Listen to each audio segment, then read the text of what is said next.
ये है, प्रावधान है, ये सबको पता है। इसलिए राष्ट्रीय जनता दल किसी भी कीमत पर अब ये बर्दाश्त करने के लिए तैयार नहीं है कि राष्ट्रगान हो, बिहार शर्मसार हो। आदरणीय मुख्यमंत्री जी के हरकतों से बिहार का सर झुका है। अब आदरणीय मुख्यमंत्री जी को हाथ जोड़कर निवेदन है कि वो मुख्यमंत्री के कुर्सी को छोड़ दें। वो बिहार के प्रदेश के मुखिया हैं और उनका ये हाल देखकर हम लोगों को भी चिंता हो रही है, धनंजय गिरी से हम लोगों को। लेकिन सत्ता के लिए को चिंता हो रही है भाजपाई अब इस पूरे मामले को, क्योंकि तस्वीरें भी हम वहां पर चला रहे हैं, बीजेपी इस पूरे मामले को किस तरीके से देखती है? क्योंकि देखिए, राष्ट्रगान चल रहा था, आपको पता है कि उसके क्या नियम है, किस तरीके से राष्ट्रगान का सम्मान रखा जाता है, और ये देश में सभी को पता है कि राष्ट्रगान जब चल रहा है तब क्या होना चाहिए। और मुझे यकीन है कि खुद नीतीश कुमार कई बार इसे फॉलो कर चुके हैं। एज अ मुख्यमंत्री वो मंत्री रह चुके हैं, विधायक रह चुके हैं, सांसद रह चुके हैं, और सामाजिक जीवन में कई साल बिता चुके हैं। उन्हें भी पता है कि ये क्या है। उसके बावजूद जब इस तरीके की चीज होती है धनंजय गिरी, तो आपको क्या लगता है कि ये अपमान किया गया है या तो फिर उनकी तबीयत ठीक नहीं है? दोनों में से कोई एक चीज हो सकती है। धनंजय गिरी। साहिल जी, मैं आप ही की बात से शुरू करता हूं। आपने जो कहा कि नीतीश कुमार जी का एक लंबा राजनीतिक जीवन है, उस लंबे राजनीतिक जीवन में विधायक, सांसद, मंत्री, मुख्यमंत्री, नीतीश जी की नियति ने और नीति ने बिहार को वहां से निकाल कर लाया। और वो लोग नीतीश जी पर आरोप लगा रहे हैं जिनके बारे में बात करें तो कहते हैं कि दाग अच्छे हैं, जो दाग ही दाग है जिनमें।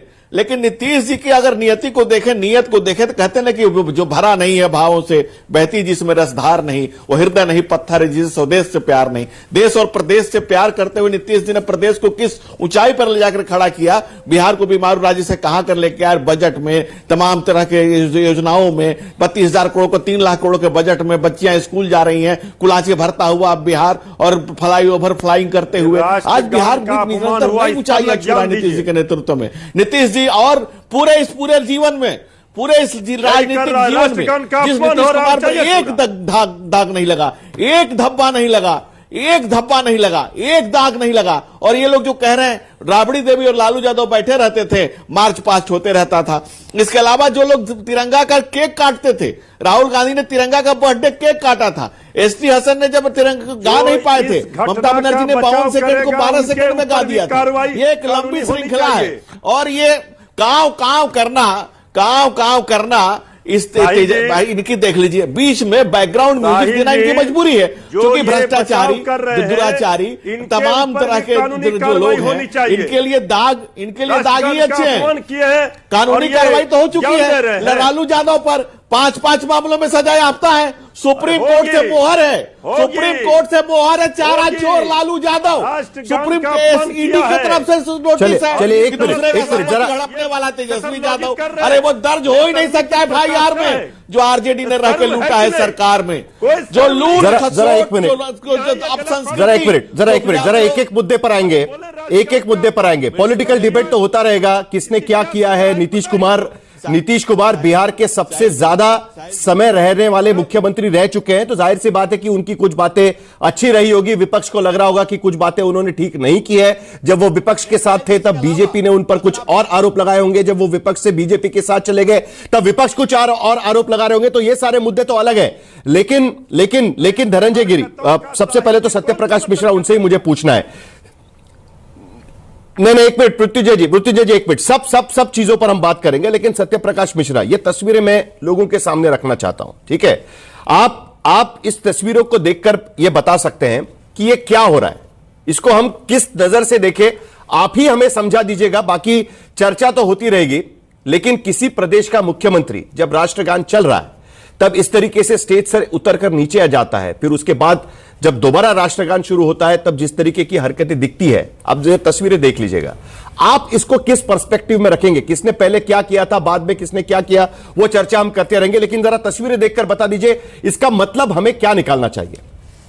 साहिल जोशी जी, मैं आपके प्रश्न का जरूर विस्तार से जवाब दूंगा, लेकिन मैं एक बात कहना चाहता हूं कि बिहार में दो तरह की राजनीति है, एक परिवारवादी समर्पित राजनीति, एक राष्ट्र और राज्य को समर्पित राजनीति।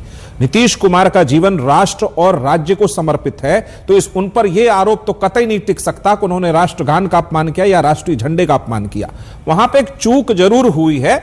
अब वहां पे क्या अनाउंस किया गया, माइक पे क्या अनाउंस हुआ और किस तरह कार्यक्रम का संचालन कोई वहां पे व्यक्ति कर रहे थे, उस संचालन में कोई चूक हुई है। उस चूक को आप इस कदर नहीं कह सकते कि राष्ट्रगान का उनका कोई मंशा है अपमान करने का। उनको किसी ने अभिवादन भी किया, उस अभिवादन को उन्होंने स्वीकार किया। नीतीश कुमार का जीवन राष्ट्र और राज्य, बिहार राज्य को समर्पित रहा है, उसके विकास के लिए रहा है, समाजवादी मूल्यों को समर्पित रहा है। इसलिए कोई व्यक्ति उन पर यह आक्षेप लगाए कि वो राष्ट्र और राष्ट्रगान का अपमान करने की उनकी कोई मंशा है, तो ये निराधार है। मैं इस पर सवाल नहीं उठा रहा हूं। सत्यप्रकाश मिश्रा जी, वहां पे सत्यप्रकाश मिश्रा जी, सत्यप्रकाश मिश्रा जी, ये सवाल आरजेडी उठा सकती है, मैं इस पर कोई सवाल नहीं उठा रहा हूं। मेरा स्पेसिफिक सवाल इस बात को लेकर है। सत्यप्रकाश जी, एक मिनट, एक स्पेसिफिक सवाल इस बात को लेकर है। आप कह रहे हैं कि हो सकता है कि गलत तरीके से वहां पर कुछ कहा गया होगा, कुछ अनाउंसमेंट गलत तरीके से हुआ होगा, लेकिन उस मंच पर कौन था? दीपक कुमार, जिनसे वो बात कर रहे हैं, वो उनके प्रिंसिपल सेक्रेटरी है, वो प्रिंसिपल सेक्रेटरी है। अच्छा, केवल एक बात ही नहीं है, कई सारे पिछले एग्जांपल्स हम इसमें रख सकते हैं जिसको लेकर बार बार सवाल उठाए जा रहे थे। कई सारे एग्जांपल्स हम इसमें रख सकते हैं कि जिसको लेकर बार बार सवाल उठाए जा रहे थे। जवाब देना चाहता हूं, आप मुझे वक्त दीजिए। अब देखिए हाँ, बिल्कुल वक्त देना है मुझे, लेकिन क्या है ना, मामला भटकना नहीं चाहिए, इसीलिए मैं स्पेसिफिक सवाल पर रहता हूं। हम ये नहीं कह रहे कि जानबूझकर अपमान किया होगा, ठीक है, लेकिन ये बार बार क्यों होता है? मार्च 20 को नीतीश कुमार कैमरा पे हंसते हुए नजर आए नेशनल एंथम के वक्त, जो आज की घटना हम बता रहे हैं। विधानसभा में विपक्षी के सामने ताली बजाने लग गए। मार्च 3, 2025 को नीतीश कुमार अपने ही जो डिप्यूटी है सम्राट चौधरी, उनका पीठ थपथपा रहे थे। एक बीच की घटना हमने रखी यहां पर कि किसी को डेथ एनिवर्सरी का महात्मा गांधी के डेथ एनिवर्सरी थी, उस वक्त भी वो ताली बजाने लग गए। इस तरीके की तमाम घटनाएं बार बार पॉलिटिकल गलियारों में चर्चा में आ जाती है। हो सकता है कि कुछ बीमारी हो, अगर जनता दल यूनाइटेड इसको मानने को तैयार नहीं, यह भी हो सकता है। जॉर्ज फर्नांडिस का उदाहरण आपको पता है सर, मैं उसमें नहीं जाना चाहता। नीतीश कुमार जी पूर्णतः स्वस्थ है।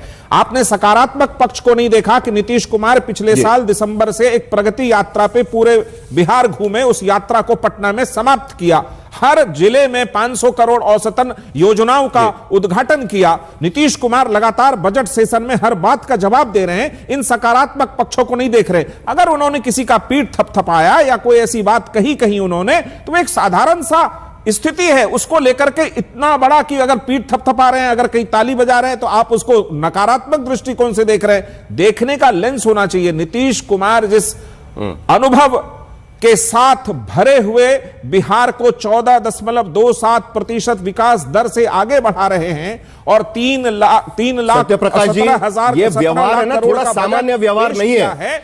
मैंने नीतीश कुमार को कभी भी प्रधानमंत्री के पांव छूते हुए नहीं देखा था, लेकिन बार बार कम से कम 6 से 7 घटनाएं ऐसी है कि जिसमें नीतीश कुमार प्रधानमंत्री नरेंद्र मोदी के पांव छूते हुए नजर आए थे। यह सामान्य व्यवहार तो नहीं लगता ना सत्यप्रकाश जी? सामान्य व्यवहार तो नहीं लगता ना ये? कहीं कोई चूक अगर होती है उसको आप असामान्य व्यवहार करार देना चाहते, वो आपका लेंस है। लेकिन नीतीश कुमार जी ने अपने पद की गरिमा को कम नहीं किया इन चीजों से। ठीक है, उन्होंने कहीं कोई बात कहीं किसी को लेकर मुस्कुराए, किसी का पीठ थपथपाया, वो एक वरिष्ठ नेता हैं बिहार के, किसी का पीठ थपथपा दिया यदि उन्होंने सम्राट लिखा, तो इसमें कौन सा गलत कर दिया? नीतीश कुमार जी के बजट की अंत्येष्टि में गए थे, वहां पर देखिए उस बजट सेशन में उन्होंने तमाम प्रश्नों का बेटे को हार पहनाने लग गए। उन्होंने कहा है राबड़ी जी को कि पति पत्नी कई सारे एग्जांपल्स मिल जाएंगे। उन्होंने राबड़ी जी को कहा है, आदरणीय राबड़ी देवी जी ने, सत्यप्रकाश जी अभय दुबे कुछ कहना चाह रहे हैं, उसका भी अभय दुबे चाहिए। आदरणीय राबड़ी देवी जो विधान परिषद, साहिल जी मैं थोड़ा सा इस बात, देखिए इनको चुप कराइए, बहुत देर से बोल रहे हैं। साहिल जी आप बोलिए। सत्यप्रकाश जी एक मिनट, अभय दुबे कुछ कहना चाह रहे हैं, अभय दुबे कुछ कहना चाह रहे हैं। सत्यप्रकाश जी एक मिनट सुन लेते हैं, अभय दुबे कुछ कहना चाह रहे हैं, बोलिए। देखिए,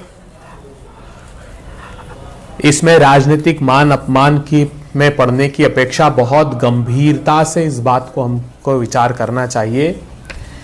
भारतीय जनता पार्टी के वक्तव्य को सुनिए, उनको सूट करता है। मुख्यमंत्री जी अगर सच में इतने गंभीर रूप से अस्वस्थ हैं, सुशील मोदी जी का हाउस में बयान देखिए, उन्होंने कहा मैं 40 साल से, जब वो जिंदा थे दिवंगत सुशील मोदी जी, उन्होंने कहा 40 साल से मैं नीतीश कुमार जी को जानता हूं, कोई गंभीर रोग से, खासकर मानसिक रोग की ओर इशारा किया, उससे ग्रसित दिखाई देते हैं। हाउस में जीतन राम मांझी के लिए कहते हैं कि ये मूर्ख था इसलिए इसको मुख्यमंत्री बना दिया।